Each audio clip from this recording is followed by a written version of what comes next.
Assalamualaikum warahmatullahi taala wabarakatuh. Perkenalkan, nama saya Ujang Wildan dari Prodi Akuntansi, Fakultas Ekonomi dan Bisnis Universitas Muhammadiyah Bandung dengan NIM 2203120075. Di sini saya akan menjelaskan tentang akhlak dan krisis etika masyarakat modern. Akhlak dalam bahasa Arab berasal dari kata khalaqa yakhluqu khuluqan, yang merupakan segat masdar yang berarti tingkah laku, perangai, atau tabiat. Secara terminologi, akhlak adalah tingkah laku seseorang yang didorong oleh sesuatu keinginan secara mendasar untuk melakukan suatu perbuatan. Sementara itu, menurut Imam Al-Ghazali, akhlak merupakan tingkah laku yang melekat pada diri seseorang yang dapat memicu perbuatan baik tanpa mempertimbangkan pikiran terlebih dahulu. Begitu pula Rasulullah Shallallahu Alaihi Wasallam diutus ke muka bumi ini melainkan untuk menyempurnakan akhlak. Menurut Islam, akhlakul terbagi ke dalam dua bagian. Yang pertama, akhlakul karimah, dan yang kedua, akhlakul mazmumah. Yang pertama adalah akhlakul karimah atau disebut akhlak terpuji. Merupakan aturan atau norma yang mengatur hubungan antar sesama manusia dengan Tuhan dan alam semesta.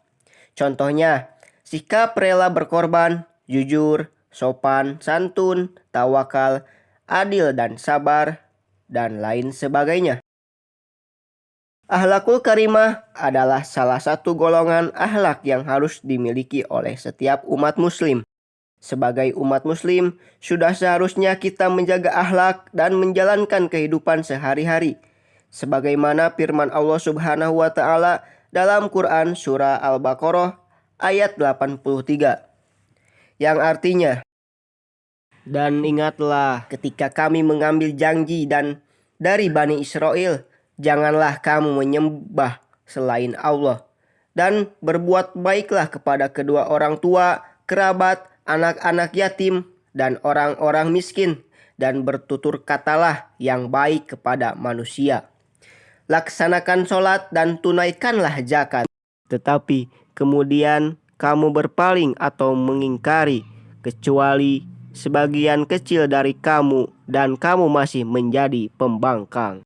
Adapun manfaat berakhlakul karimah, di antaranya yang pertama, dicintai Nabi Muhammad SAW sebagaimana yang telah disebutkan dalam hadis Rasulullah SAW bersabda, yang artinya, orang yang paling saya cintai dan yang paling saya banggakan dan dekat dengan tempat saya kelak di hari kiamat adalah mereka yang memiliki akhlak mulia, sementara orang yang paling saya benci dan tempatnya paling jauh dari saya kelak di hari kiamat adalah mereka yang keras dan rakus, suka menghina dan sombong. Hadis riwayat Tirmidzi. Adapun yang kedua, timbangannya di hari kiamat bagaimana dalam sebuah hadis Rasulullah SAW yang tidak diletakkan dalam timbangan lebih berat dari akhlak yang mulia. Sesungguhnya orang yang berakhlak mulia bisa menggapai derajat orang yang rajin puasa dan rajin sholat. Hadis riwayat Tirmidzi. Krisis etika masyarakat modern. Problematika yang dihadapi masyarakat modern dalam masalah akhlak adalah modernisasi yang semakin maju dan terpengaruh ke dalam sendi-sendi kehidupan. Budaya modern yang melanda kehidupan masyarakat juga terpengaruh kepada kehidupan para pelajar, sehingga para pelajar ikut terpengaruh budaya modern yang merusak akhlak.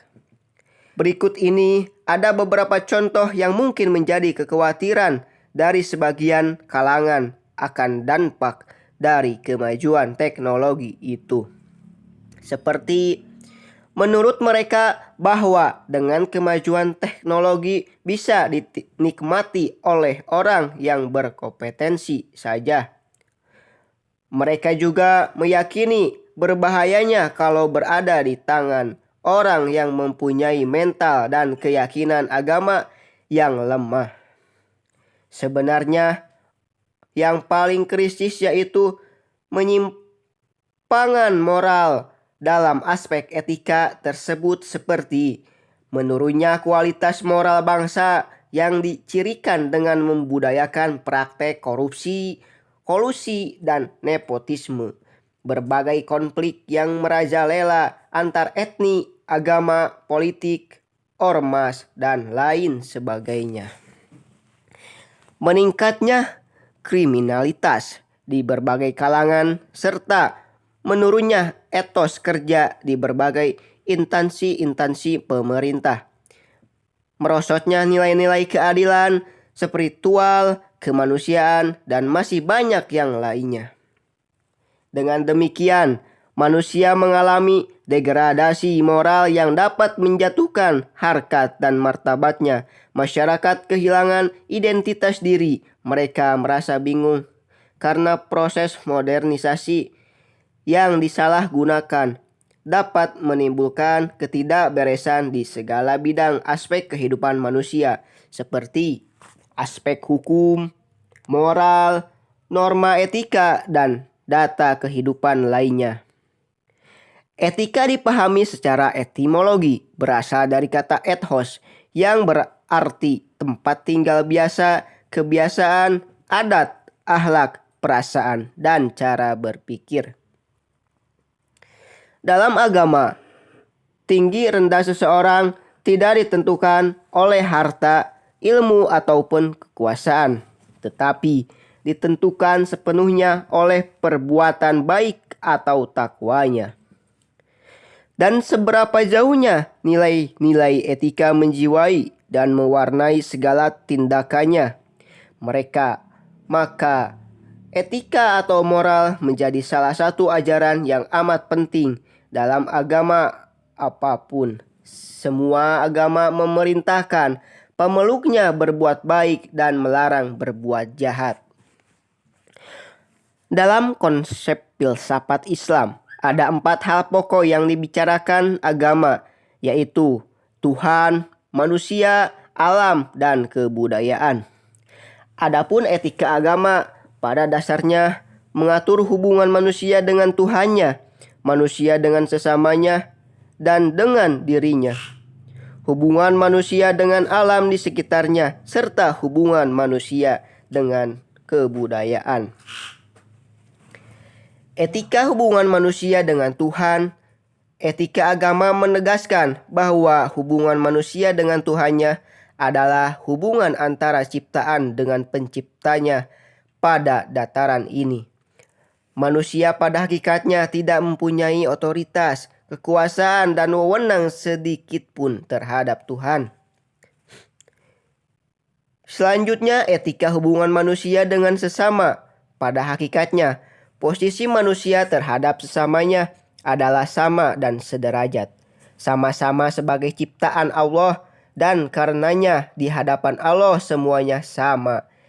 Yang membedakannya hanyalah amal perbuatannya. Etika hubungan manusia dengan alam dilihat dari posisinya sebagai ciptaan Tuhan. Manusia dan alam pada hakikatnya mempunyai kedudukan yang sama. Bahkan bagian dari manusia terbentuk dari unsur-unsur alam, sehingga manusia sering disebut sebagai mikrokosmos atau alam kecil, mewakili semua unsur alam besar diciptakan Tuhan untuk manusia. Yang terakhir yaitu etika hubungan manusia dengan ciptaan atau kebudayaan.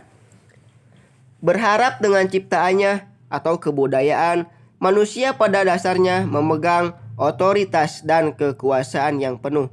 Artinya, manusia sepenuhnya bertanggung jawab untuk apa semua ciptaannya itu akan diperbuat dan diciptakan itu sepenuhnya tergantung pada manusia. Masyarakat modern ini memiliki beberapa ciri. Di antaranya adalah berpikir lebih objektif dan rasional, berpikir demi masa depan yang lebih jauh, bersikap terbuka, mau menerima saran, masukan, dan kritik. Dalam aspek etika, masyarakat modern mengalami krisis moral yang bisa dibilang berkepanjangan lantaran menampilkan sikap dan perilaku individualis, bebas, serta tak jarang menyimpang dari norma dan nilai yang berlaku, baik dalam norma agama, adat istiadat, ataupun dengan hukum. Sekian penjelasan yang dapat saya sampaikan. Mohon maaf bila ada salah kata dan jauh dari kesempurnaan, karena kesempurnaan hanya di mana saat kita dipertemukan. Wabillahi taufik wal hidayah. Wassalamualaikum warahmatullahi wabarakatuh.